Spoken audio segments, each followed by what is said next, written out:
So, hello, my name is Ananda, and I'm currently a student in ITV. My name is Dicky. I'm also a student at IT. I'm Kanya and I'm also a student at ITV. Okay, for today, what we're gonna do is we're gonna answer some questions that's been laid out here about dealing with a friend with mental illness. This is how it's gonna go. One of us is gonna open a question and we're gonna ask the other two. And yeah, so I'm just gonna open. Go ahead. Okay, first question is share us your story about dealing with a friend with mental illness. Hey, you start then. You want me to start? Yeah, sure. How do I start? So I don't know, but so I'm literally having a friend right now who is going through something, and to be honest, it's quite difficult to support him as a friend because when he's in this state where he's sad, depressed, and all that, he doesn't really share us his problems or what he's feeling at the moment. And for me to support him as a friend is quite difficult because I don't really know what's really happening with him, and it kind of makes me feel sad because I can't be there for him as a friend. And yeah, I guess it's a really difficult thing to do. And what about you? Yeah, no, I think the thing is that with different people, you deal with it in different ways. And I think the hardest part, from my experience, is to be patient enough to let them open up to you and not force them to talk or something like that. Because sometimes they just want to have someone that will listen to their stories or something like that. I think we can move on to the next question. Should you ask or should I? One of you Okay. can grab a You wanna question. go? You go next. Alright then. I'll take this one then. Oh, got stuck on the table. So, how do you know when your friend is struggling? That is a very hard It is. question. It is really a difficult question. Do you want to start? I'm thinking. I think a lot of times is that we don't really know when someone is struggling. People are very good at hiding their own feelings and how they're dealing with a lot of things. So I think, oh man, this is hard. How do I know when someone is struggling? But I understand your opinion though. Yeah. Not many people actually show that they're actually struggling. Most of the time we see them seem smiling, okay, and yes. when asking them are you okay, they'll be like, yeah, everything is fine, but we don't know what's happening behind that facade, Yeah, we just choose to conceal. we just choose to conceal. And this is something that I've experienced a lot of time, is that sometimes when they actually show signs of struggle, to be honestly speaking, some of us, for example me, I'll tend to be ignorant about it because they don't actually tell me what's going on directly to me, so I feel like it's not my place to step up and actually ask them what is happening. So yeah, I tend to be ignorant, which is bad, but I just don't know how to put myself there and ask them what is going on. Well, for me personally, from my experience, I guess it's when they seem as if they've become distant in a way. Well, not always though. There are some friends who are just really good at concealing their feelings and everything. Since it's very hard to notice major changes, it's usually people. The change is very gradual, and you gotta notice the little things that they do, because sometimes they just add up and you notice that something's wrong. And I don't know. Usually when that happens, you just gotta ask right away if something's going on. Yeah, that's the thing that I find difficult because like I said before, actually asking that person what is going on, I don't know, I just couldn't find the way to properly ask them what is going on. So people tend to somehow let it sit under the table, until it boils to a point where everyone can see it. Anyone's What are some tips you can give for asking a friend about their mental health? Oh God, Wow. that is really difficult. Yeah, it's a tough question. I don't know if there's a theory for that. I think one of the most important things is to make sure that they're comfortable Yeah. with you or during time you guys are talking, and they need to understand that there are no judgments when you guys are talking, because I think a lot of people are scared to open up because they're scared of being judged even by Yeah. their best friends or something like that. So I think it's really important to provide a safe place for them and to not force them to talking. It's important to let them open up on their own. So basically gaining their trust first, yeah? And me personally, with friends that I know are struggling but are reluctant to talk about it, I usually start off with like placing them first, I guess, to put them in the safe zone. Once that's done, I guess that's the time they can open up to you about it. Like, I usually just ask, are you okay, and everything. Well, everyone asks that, but like when you put them in a position where they feel safe and comfortable to talk to you, they will, gradually open up. So next questions, I guess. Next question? Yeah. Goki. Oh, right. I'll take this Good. one. Yeah. What are some things you should avoid talking about? All right, awesome. But then again, it would depend on That how would the also person depend is. on the person. 'Cause- Mm-mm. Okay, how about I give a case? What if that person is struggling with depression? What if he's depressed? Something that I would try not to say is that don't worry, it'll pass. Yeah, or just think happy thoughts. Think happy thoughts. Just smile. Or like, no, that's not how it works. Like, you can't hide your feelings. You can't try to like, if I think that I'm happy, I'll be happy. Like, I mean, I don't know. It's hard to explain, but like, you can't just expect someone to just like take it in and just apply it into your life and directly you'll become better. It doesn't happen that way. It takes time and progress and all that. And yeah. I think a lot more controversial is that someone would just say that, I don't know if this is the case, but a lot of people tend to think that if someone is depressed or anything, is that they don't, like, they need to, like, pray or something. Like, I get that. That's, I'm not trying to be, it's just that it's a good idea. Like, you need to find something that you're comfortable with. And if that's praying, then that's good for you. But I think we should also take into account that, it's not the only solution out there. That you need to find other ways to, make them feel better. Like, who's not to say that they haven't tried those things and it still hasn't worked? Like, And yeah, like what's best for them might not be best for the other person that was having the same thing. So like, if that person needs something else, whether it could be praying or not, then you should try that something else. It doesn't have to be the same with the other person who has it before. Oh, also this. I would say like never like kind of like postulate your assumptions about someone. Like never kind of put it like say you have like an assumption about someone who is mentally ill.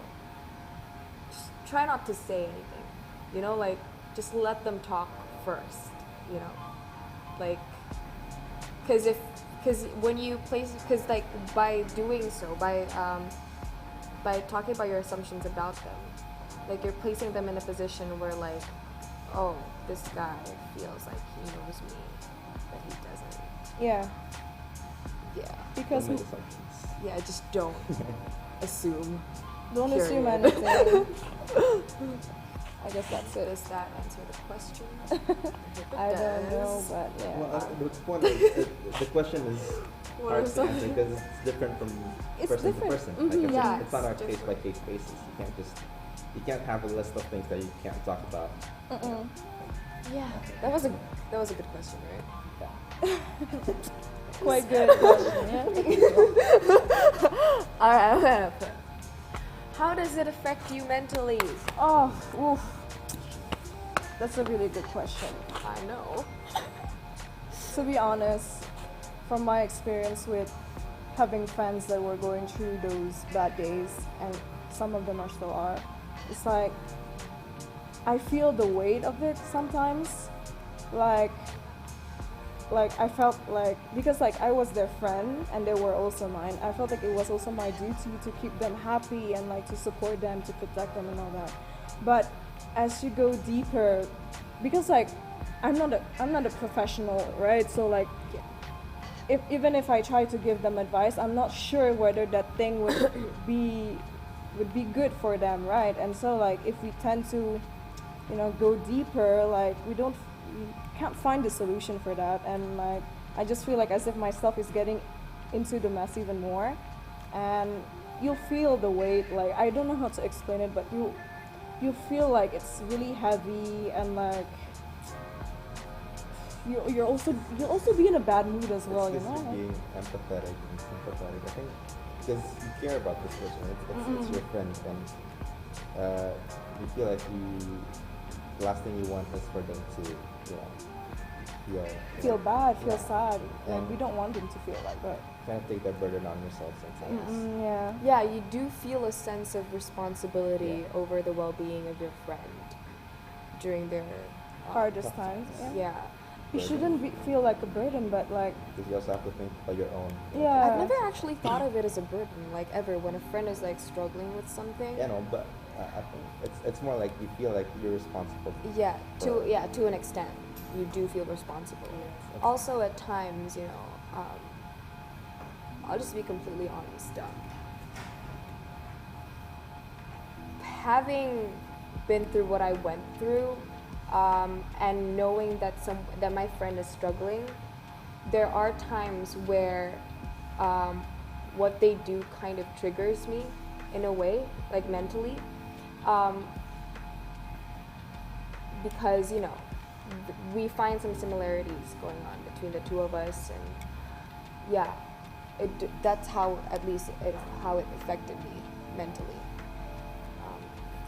it's more like for personal me. experience. For me, it's like, for example, if this person is like really on the edge, it gets to the point where like, oh God, I can't do anything to help this person, and like, it brings a toll into my mind, thinking that like, I'm useless as a friend. I can't do anything to stop this person from doing things that they're doing right at that moment, and like, it's really heavy. So It's that's really difficult. It's really difficult, and it really brings down your morals, and basically like it really affects the mental health as well, as the person who is supporting the other person having that situation. Pretty terrifying for you, no? It Because like is. you just become cautious over like everything. Yeah.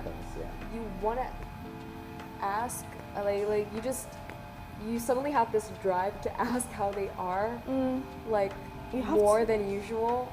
You have to know where they are every day and every time to make sure that That's they're so all scary. right. And what's even scary is that when you receive a call And then they and suddenly, it's bad news, Yeah. and then your heart just like Drops. it just drops, and you just panic, and Especially when you're far away from them, like they suddenly call. that one's Like for worse. example, yeah, that's really worse. Like you can't do anything. Like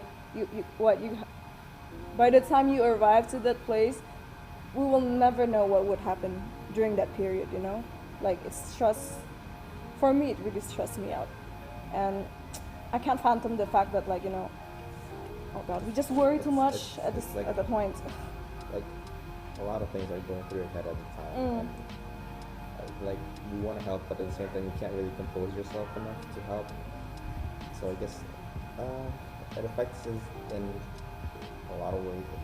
Like you can't just point to a moment where it just suddenly affects you or anything, because it builds up over time. Like your worry just gets worse, and you feel a lot more responsible. I think that's Yeah. the main thing. It's like feel responsible for your friends' happiness, I guess. And well-being, of course. Yeah.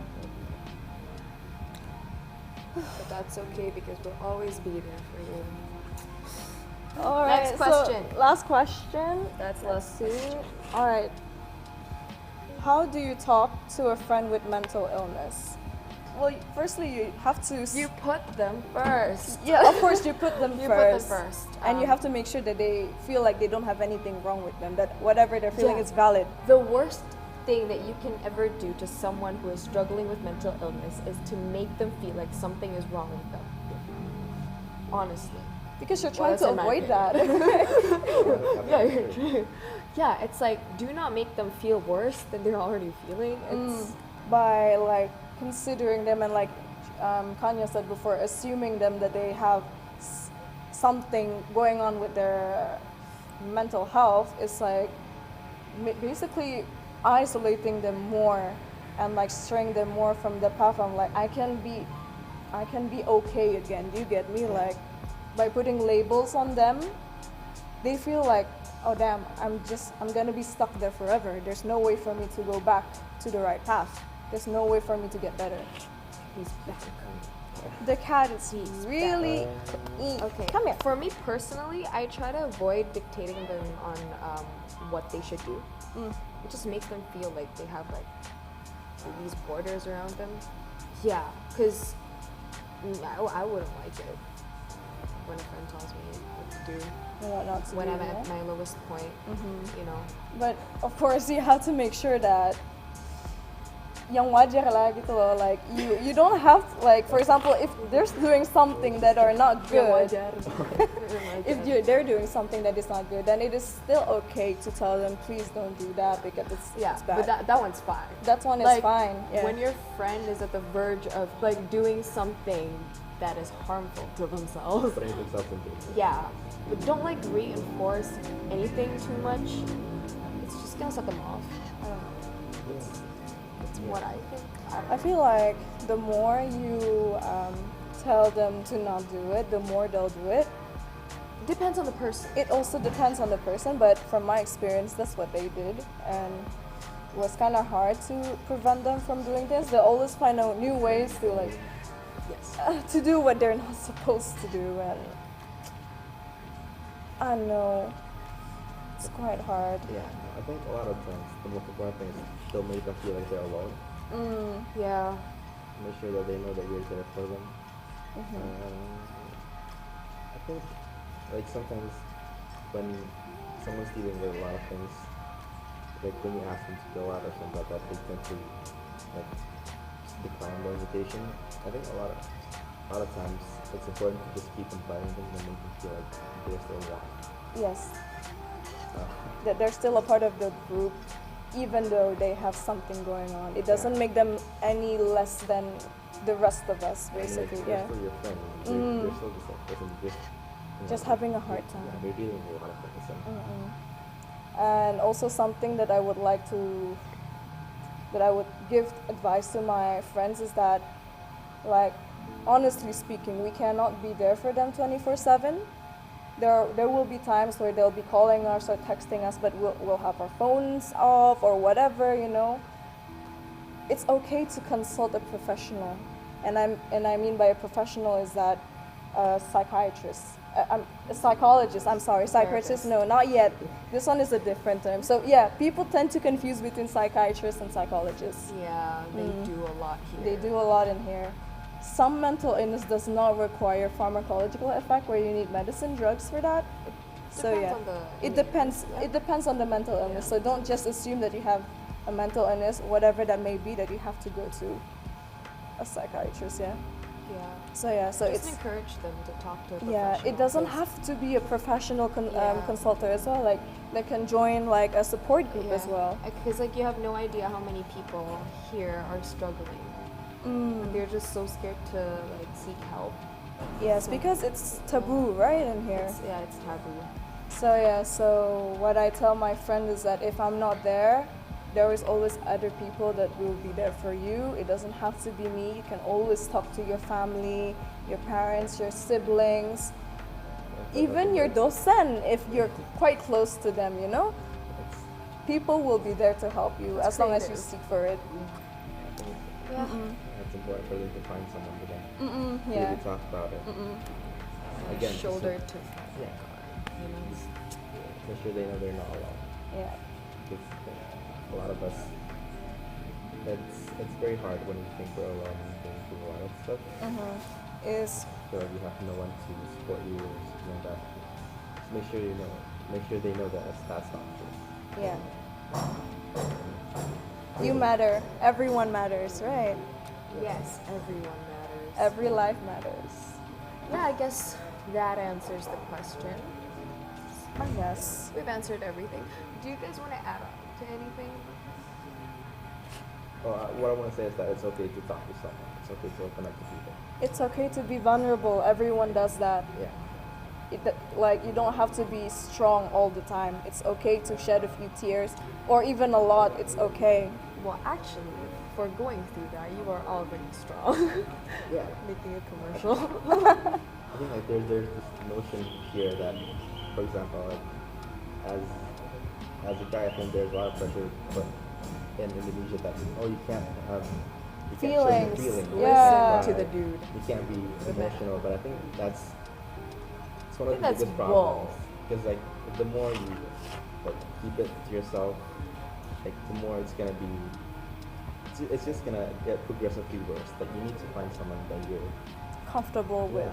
you to can talk. open up to, and to know that it's okay to have feelings and emotions. It's It okay to doesn't- feel weak as well. Like yeah, Yeah, it doesn't make you any less of than of a person. of a person Or a isn't it? man, Or yeah. Yeah, I think that's the notion. Yeah, especially when it comes to guys here, you know, it's like it's just so sad seeing how many guys force themselves to be okay when they're not. You know? It's okay not to feel. Yeah, it's okay not to be okay. Listen to Dickie. Listen to him. Alright, I guess that is all for today. Thank you very much for watching. Please do not forget to like. Don't forget to put your comments. And don't forget to subscribe.